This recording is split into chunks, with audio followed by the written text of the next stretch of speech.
Critical hit Punch All Nazis takes place in the early days of World War II and combines high adventure with cosmic horror. All dates, locations, and historical events are thrown out the window in order to create a fun story, so don't put too much thought into historical inaccuracies. All accents are done poorly, but with love, and no disrespect is intended.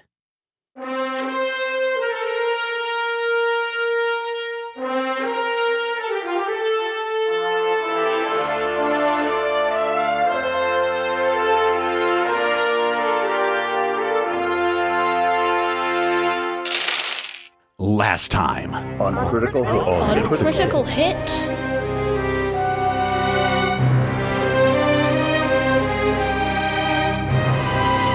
You are all standing on a little plaza in front of a giant gate, and you have all just crossed the canal via an invisible bridge that nobody can see except for maybe Valentino. But you don't know what's going through his mind. He's insane. There are hordes and hordes of people that are just coming out of the woodwork on the other side of the canal. And again, this is like 45 yards across. And they are just like dressed in rags. They've got open sores. They've got, some of them have pulled out their eyes and they've got bandages covering their eyes. And they just rush right up to the edge of the canal and they all go in. They are all swimming across the canal towards you. There's a blonde woman standing in front of the gate and she is like, Mrs. Arbogast, your plan worked perfectly. It delivered me right here. We are just, I can see the gates ahead of the castle. If we hurry, we can get through, but this damn gate is locked. I'll go up and look at the gate. Yeah, this gate is like, I don't know. It looks to be locked, not with chains or whatever. Big padlock. You can't climb over it because there are big spiky things up at the top, and on those spiky things look to be body parts or dead animals or dead animal body parts all up there. It's pretty gross, Carlos. Does it look like maybe it can be opened from the other side, or is it just? I bet if like someone, a locking mechanism. Yeah, it's like a locking mechanism. I bet if someone had a good brawn plus engineering that they talked about wanting to use 2 sessions ago. Wouldn't say wanting, but they could chew through the gate. They could probably chew through the gate. I use gaming plus awesomeness. Do that thing where like Mario's climbing up the fence and then he punches it and it flips him over to the other side. Yeah, I can try and muscle this open. All right, D3, brawn plus engineering. D3. Oh yeah. Is it mechanical engineering? I guess. I don't know how locks work. I mean, the other option would be architecture specifically. No, not architecture. Okay. Because none of the other engineerings really make sense for this. All right. It's a D3. Yep, you guys have 1 momentum. I'm gonna give it a shot blind first. See what it can do, unless anybody wants to try and help out. I can try and help. How do I help? So you'll just roll 2 D20s, and you need to, however many successes you get, adds to your successes. And you said this is brawn engineering? Brawn plus engineering. So that's my difficulty as well. Brawn plus engineering. Yes. Mm-hmm. What's that going to give you, Rodrigo? 11. Puts me at a 12. All right, you do it then. I mean, multiple people can assist. We'll both do it. Then we'll all help. Valentino, put your teeth. Just chew on this. Like chew on this side of the fence. Pull here. I got this thing. Your friends seem mighty interested in getting across to the other side. Most people just wait until they die.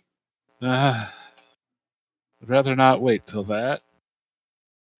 Well, we'll find out sooner or later, because if they don't get across, then those fine folks of Carcosa behind us are certainly going to rip us from head to tail.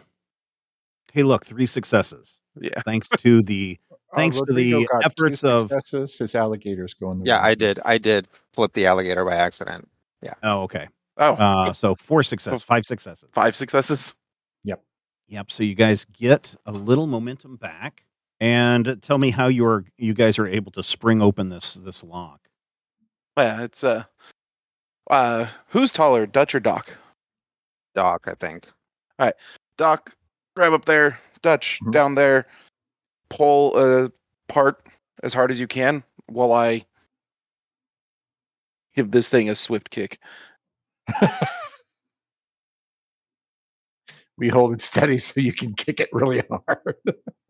Just kick it in the right place. Well, Exactly. it's more pull the tension at just the right spot so when it gets the impact, it pops open. Pops open. The you give it a good swift kick. It doesn't work the first time, but the second time you give it a kick, this crusty old block just springs open, and the chains just fall to the ground, and the gates swing open. The blonde-haired woman rushes through, and she's like, "Hurry, hurry!"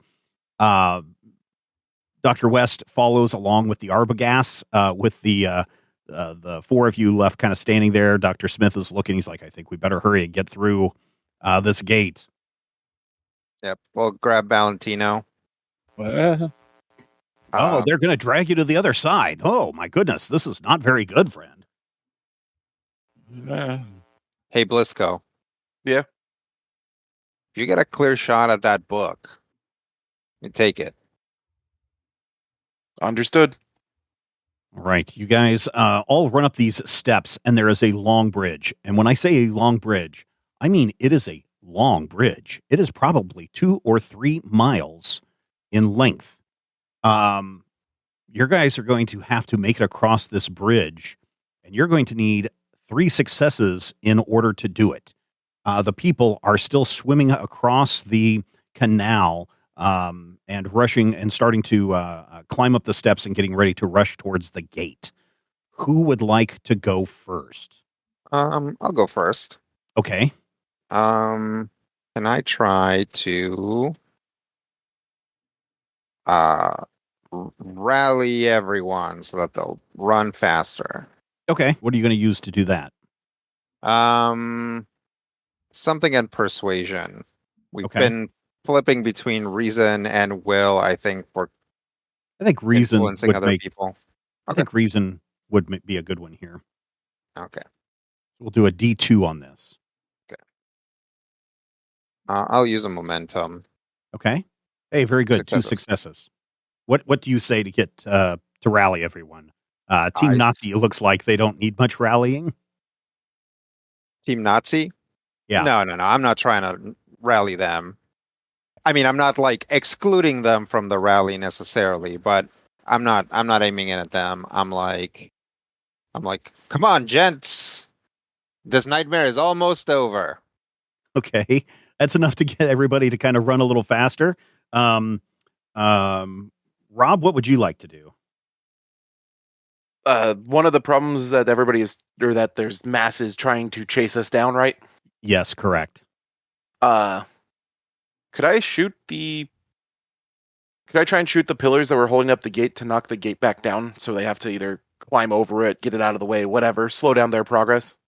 There might be a better way to keep that gate closed. Besides just making it fall down. Can we just close the gate back up again then? Yeah, but you're going to have to figure out some way of locking it because the lock is destroyed. Oh, what do we got? Does the X1 give off any heat? Just my trusty acetylene torch. I mean, it's an electricity, so. But like if you shot the lock, it wouldn't necessarily be something that might melt it.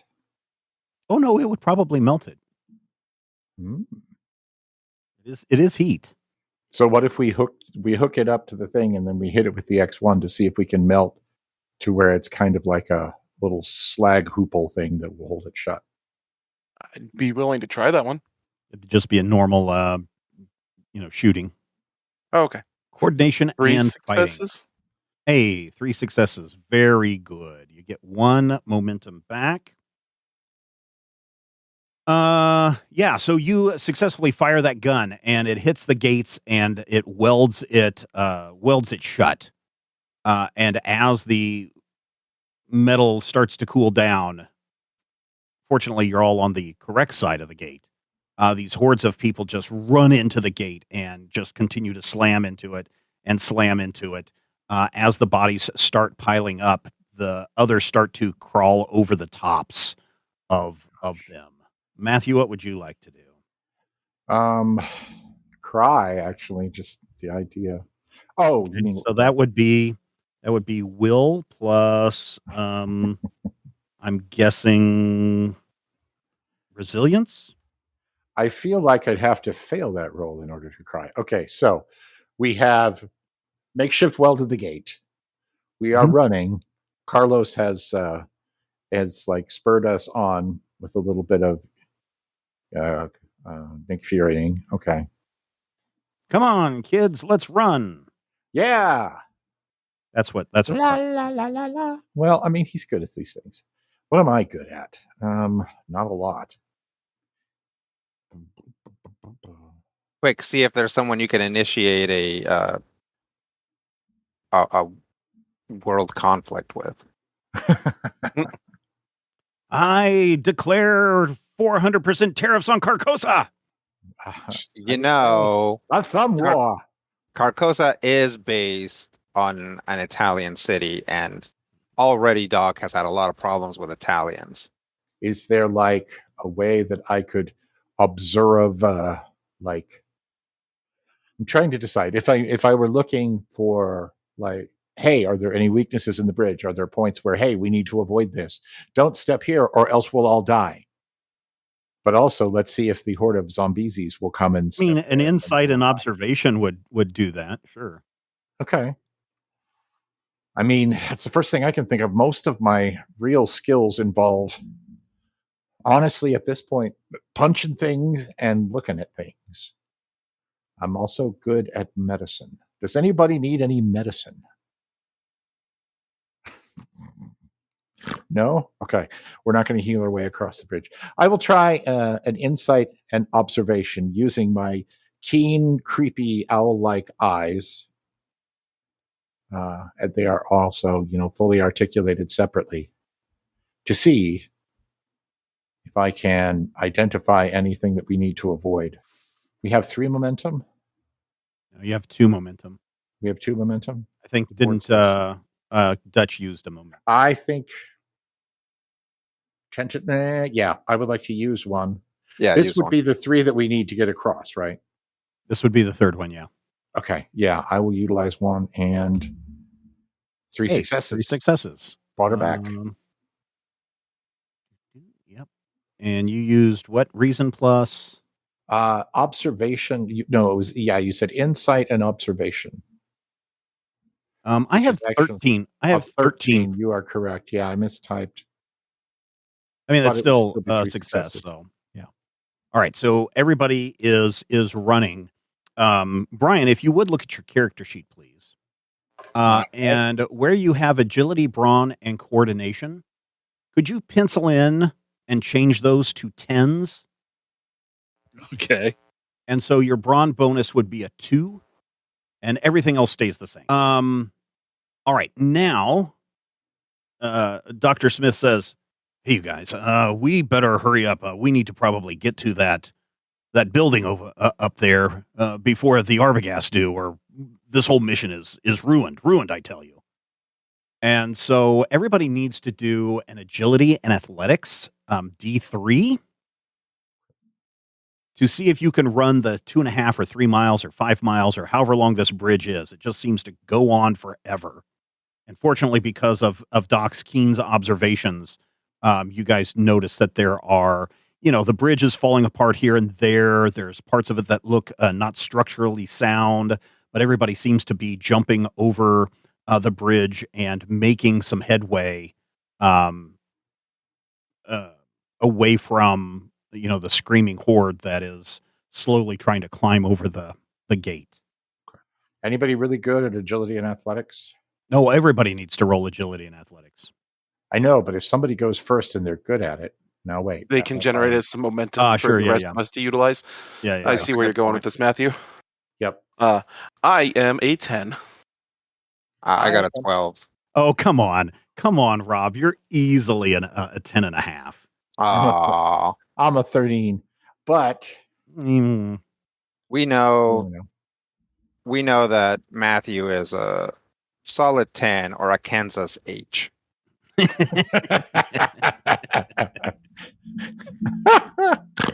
I give vault. Okay, so we have 2 momentum. Yep. All 4 of us need to roll 3 dice. Yep. Does anybody? All 4 of you need to have 3 successes. Correct. Right. Genius. Beautiful. Smarty pants. Okay. Does anybody have any way other than the regular rolling a crit? I was actually thinking of spending a fortune here. Ooh. Okay. That's smart too. That's how many fortune do I have? I have 3 fortune. I too will fortune spending. Thank you for reminding me that mechanic exists, Rodrigo. Sure. So if we spend a fortune, that buys us a successful roll, yeah? It gives you 2 successes. Yeah, it turns one of your dice into a 1, so it gives you 2 successes, and then you just roll 1 additional die. Got it. Okay. So yeah, Dutch is gonna sprint like he's never sprinted before, literally, to beat his father. Okay. In a motivation. Yeah, in a complete literalization of this entire campaign for him. Should I throw momentum into this too? Probably. Okay, I'll do that. Couldn't hurt. Yep. So 3 successes. All right. Yeah. So you got 3 successes. Very good. Okay. So I'm going to use a fortune for 2 successes. Okay. I'm going to roll like this, and I'm going to get 1 success. That makes 3 successes. Yep. Boy, I'm going to use a fortune for 2 successes. Okay. And I'm going to use a momentum. All right. I'm not good at this. Well, that's okay. Brian has the strength of a madman, I guess, now. There. Oh, Blisco has 0 successes. Blisco, all this running. Man, it's been so long since you've been in boot camp and had to run and sprint this fast. You take 1 fatigue. So did that factor in my 2 successes by default? Yes. Okay. Brian, if you would roll for Dr. Smith. All right. For Dr. Smith? Yep. That's what all those extra 10s are for. I see. But otherwise, you two have the exact same stats. Whoa. It's almost like I didn't want to create a new character sheet. Whoa. And you can also spend 1 of your fortune to let him succeed if you like. Sure. You don't have to. I mean, why not? Okay. Just need to roll 1 additional die. Hey, There's 3 successes for Dr. Smith. You guys are about a mile and a half into this, and Dr. Smith just is like, for Christ's sakes. And he just turns around and he uses his lightning rifle, and he just starts blasting at the bridge, destroying the bridge, breaking the bridge between the oncoming horde and where you guys are at. And he slows down just a little bit and is walking, and John Arbogast stops as well. And he's like, "What are you doing?" And Mrs. Arbogast says, "Don't worry, the doorway is ahead. We can get out of here that way." And at that moment, something large brushes up against the side of the bridge. Something big and tentacly brushes up the side of the bridge, and it shakes. Everybody give me an agility and I guess athletics again for balance. Okay. And it's just a D2. Okay. Standard then. Yeah. Wait. Hey, Steven. Yeah. Do you have how much stress I had marked previously? Apparently, my I computer do rebooted, not. and I lost what was on there and the PDF didn't actually recover correctly. I unfortunately do not. I don't think if I remember correctly from last time, you had not taken any damage because you were in the back. So I don't think you have any physical damage. I shouldn't have any physical. I had a good chunk of mental. Okay, so let me just roll. How about you roll a d6 for me? Okay. 1d6. All right, congratulations. You have a critical success. You can mark down 1 mental stress for now. Okay. But everyone else can now everyone can give me an agility and athletics D2. Woo! Blisco is a success. Yeah, you're able to sustain this. Dr. Smith and Valentino are able to catch themselves. Ray has been running right next to you this entire time, Valentino. He doesn't seem winded at all. This guy, and he's wearing a nice suit too. He hasn't even broken a sweat. Hey, a little exercise. I like this. And I gotta tell you, I don't mind running behind that cute woman up there. Yeah. We've got other things to worry about right now. Oh, yes. Yes, we certainly do have things to worry about. And you guys can hear Valentino say, we have more things that we need to worry about right now. I need did Doc roll? I did 0 successes. Okay, Doc, you fall down, you stumble, and you take, whoops, wrong dice. You take 20 damage. No, I don't. You take. I take 18 damage. You take you take 2 physical damage. You stumble and you skid across these cobblestones, and you are skinned up pretty bad. So 2 physical damage. Does my armor do anything about it? It will soak any of that. Yeah. Groovy. And then what about Carlos? Did you make it? Yeah, I got 2 successes. Okay. Yep. You have 2 successes. You're also able to be a little stable. Your dad is a little winded, and he's breathing heavy, and he's just like, if these idiots would have just brought the tablet, we would be safe by now. And Mrs. Arbogast is like, oh, John, just hush. And I've got to concentrate. And this big thing just kind of swims underneath the canal, and you can see Blisco, a giant tentacle, kind of slap up on to the bridge and kind of look around for something, and then it kind of slides back down into the water. Dr. West rushes up to the edge, and he's looking over there. Oh, my, that was quite a big thing. Oh, I haven't seen anything that large since my last breakdown. At that moment, I don't know if the rest of you go over the edge to look or not, but at that moment, you can see what looks like a unicorn horn starting to poke out of the water. Oh. Yeah. And you can see Dr. West go, what is that? And as it breaks the surface, it kind of looks up at all of you, and he's like, it's a narwhal. Almost like you've seen this narwhal before. It's Chekhov's narwhal. Chekhov's narwhal.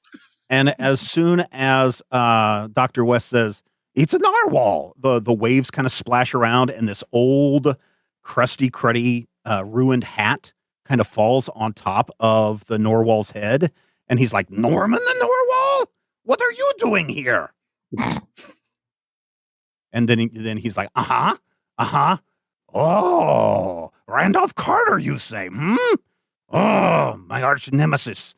Oh, we could probably make our way over there fairly quickly, yes.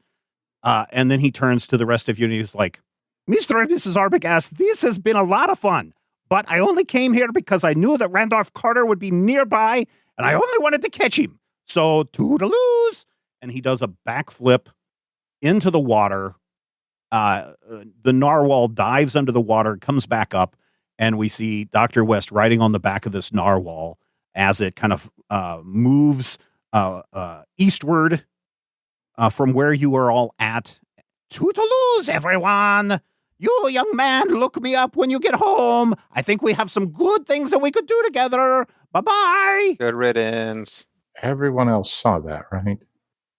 I feel like I Stay Puffed that narwhal into existence. I don't. Dutch doesn't say that. You did. Yeah.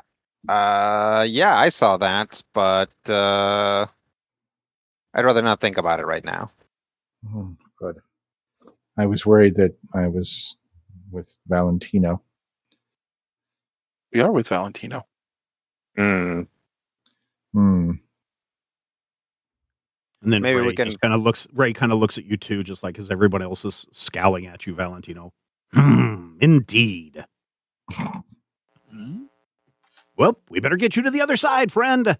And he kind of pushes you along, and the rest of you just see Valentino kind of make a jerking motion forward, like he's being controlled by somebody else. Oh, that's not weird. Not at all. Not in Carcosa. All right, so the threat of a horde of Carcosan citizens ripping you to shreds and dragging you down into the depths is gone. And the people that we have remaining is the blonde-haired woman, Mr. and Mrs. Arbogast, Dr. Smith, the four of you, and maybe Valentino's companion. No one else knows but Valentino. Right. Does Valentino even know? Oh, no, he sees Ray. Valentino sees Ray. Sees, but knows. Ray is all he knows. Yep. All right, so it's another couple of miles to get across this bridge. And every time you take a step, it just seems like this giant palace gets further and further away. But you are making slow progress towards it. Is it one of those things where every time we get halfway there, the remaining just gets longer? It's one of those things, for those of you who are not flat earthers, the curvature of the earth sometimes when you're like going up a hill and you're going up a tree-lined hill and you see the clouds at the top of the hill, and as you start to go up to the top of the hill and you're starting to, your field of vision widens out, it's like the clouds start to fall backwards away from you. That's kind of like what's happening. It's like the palace is kind of setting kind of a little bit below the horizon because of the curvature of this of Carcosa. And so as you are kind of getting closer, more of it is rising out, which makes it feel like it is further away. But you are getting closer, you know. You know, if it were me, I had to make a deal. Wait, why am I all of a sudden? Wow, I was just possessed by West. Yeah, roll me a will plus resilience check. Right? Good Lord. D2, Doc. Only one success. Only one success. Yeah. Oh man, Dr. West's words really hit you hard. And you know now that when you get home, you're definitely going to spend as much time, or I should say, if you get home, you're going to spend as much time really diving into West research, because now this guy is starting to make sense. He's writing on narwhals. He knows about Randolph Carter. He seems to have it together. He's one hoopy frood. He really knows where his towel's at. Yes, he does. Apparently, it's all wet in the knapsack that he was carrying because he dived into the nasty water of Carcosa. Eventually, everyone makes it to the palace, and you are able to open the palace doors. So you are able to, all of you are able to reach it. And the closer that you get, the blonde woman, just her eyes are becoming more and more manic as she just gets this weird grin on her face. We are so close. The Reich will be so happy with what we bring back soon. Our conflict will be over and we will be able to rule the world together. And John Arbogast is like, yes, the Nazis will be able to rule the world, perhaps.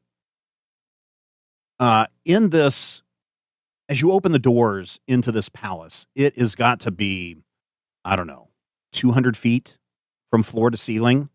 And you can tell at one point this was probably an immaculate greeting area or a place where you would meet the king, who would be sitting on his throne.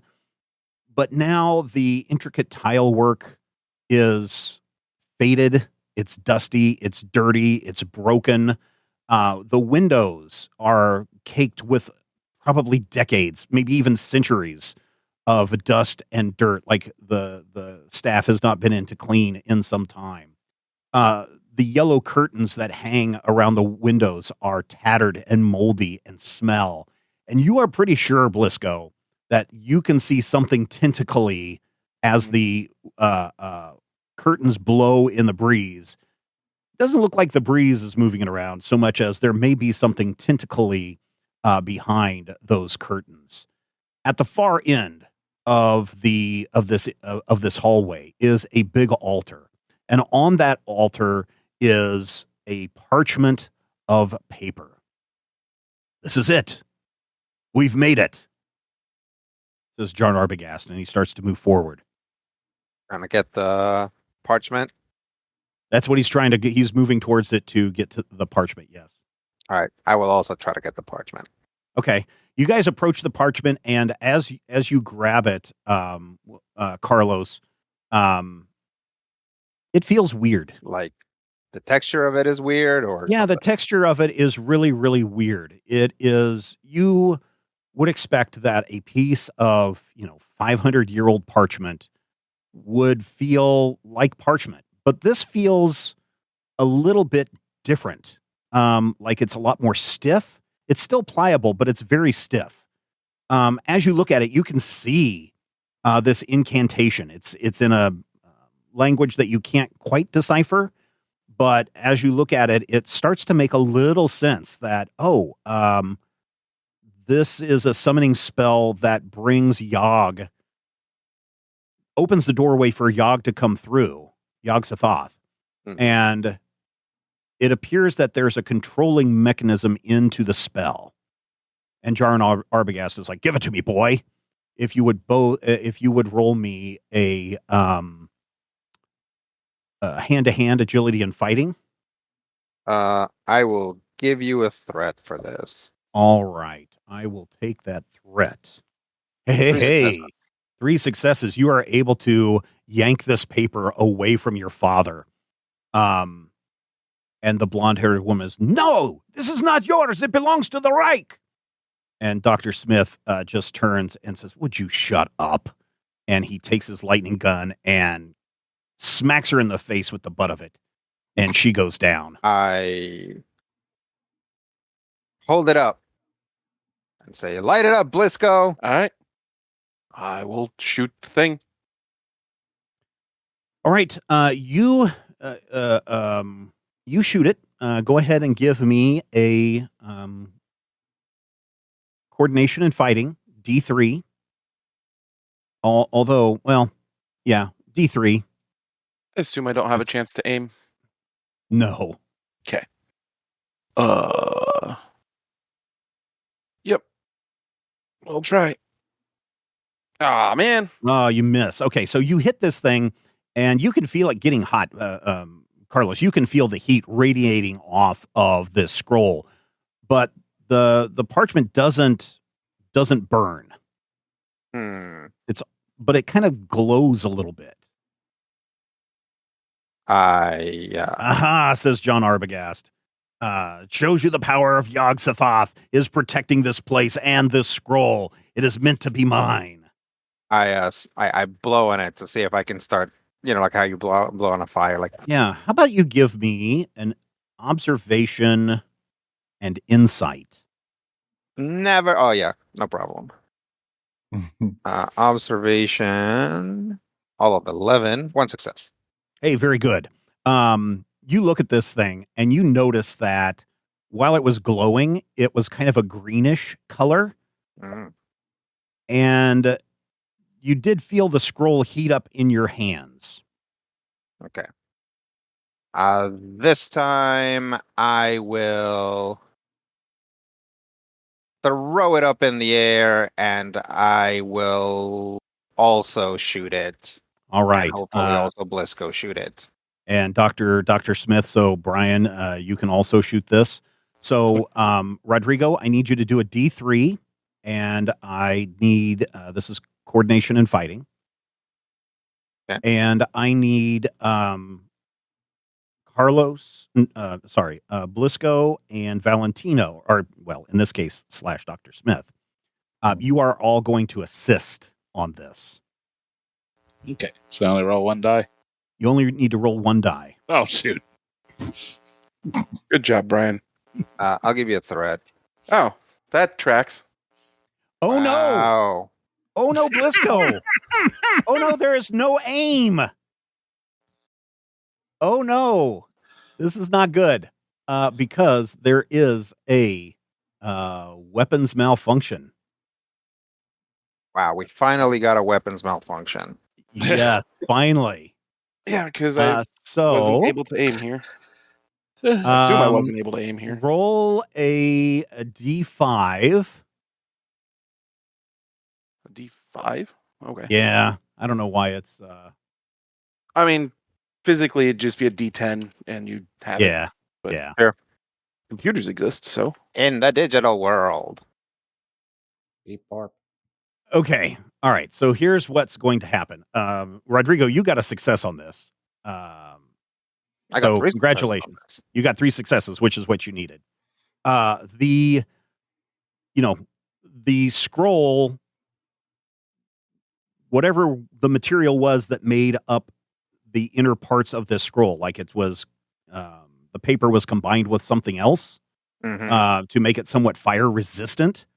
And it was fire resistant enough to withstand 1 lightning gun, but not the combined heat and energy of 3 lightning guns.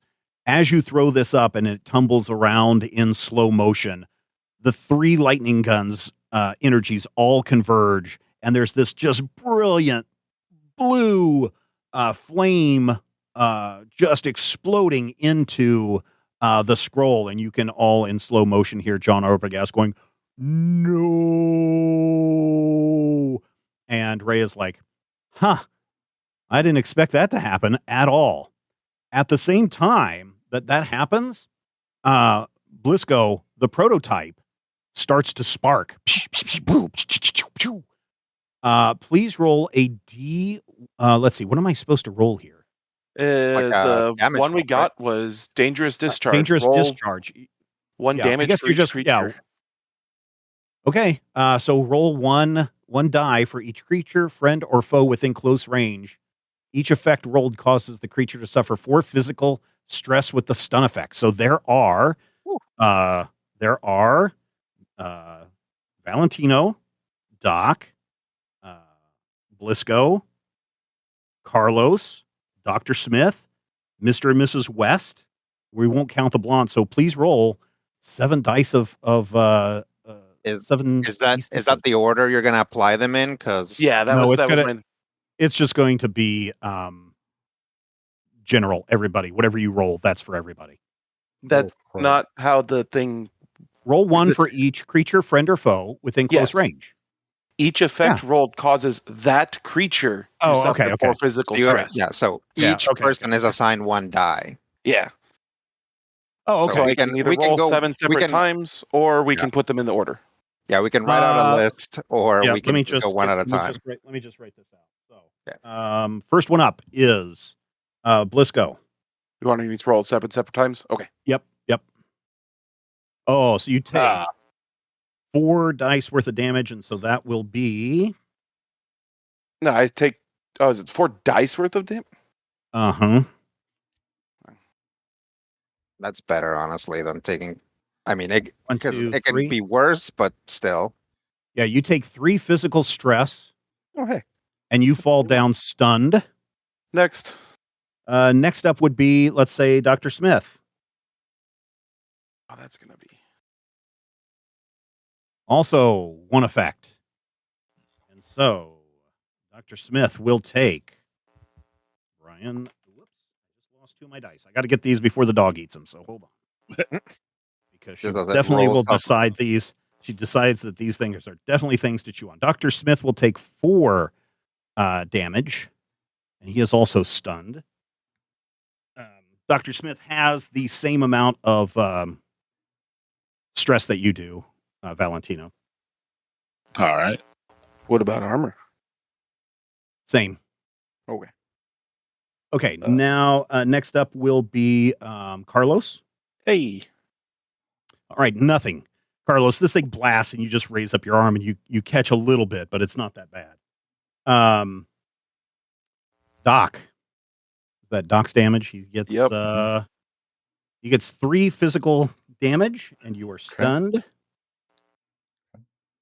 Does my armor do any good? It will absorb any damage. It won't absorb the stunned effect. Okay. So how much damage did you take? 1. And you have an armor of 2. Okay. Yes, I do. John Arbogast. Hey. He takes 2 damage. And he is stunned. And Mrs. Arbogast, she does nothing. And then who are we missing? Is that everybody? Oh, Valentino, yeah. Okay. Hey. Nothing. That's weird. Okay. Yeah. That's weird how it's all like, you rolled nothing but 1s, and then you get to Valentino and you roll a 2. That's really weird. That's really weird. All right. I also rolled 0 blanks. Yeah, that's true too. Valentino, you just see a beautiful light show, and Ray pulls out a pair of sunglasses and puts them on. He's like, haven't seen anything like that in quite some time. And as that blue glow starts to die and the little embers of the scroll start to float down, congratulations, the scroll of Solomon, Key of Solomon, has been destroyed. But as those things start to float down, Ray leans over to Valentino and says, but the big show is just about ready to begin. And behind the altar, let me get rid of the scroll. Behind the altar, there is a swirling mass that starts to open. And as this black swirl starts to get bigger and bigger and bigger, just this blinding yellow light just pours out of this, filling the entire room with light so blinding that everybody who is not wearing sunglasses find it's very hard to see. You're so stunned by everything that is coming in. And Valentino, as you're standing there, you just see this as a warm, welcoming light. Like, this is the greatest thing in the world. And then you hear say, ladies and gentlemen, the unspeakable, he who must not be named, bound to the starlight of Aldebaran, he is the king in yellow, Hastur! And this creature emerges out of this hole, and he is massive. This is not the king in yellow that you saw during the play. This is the king in yellow.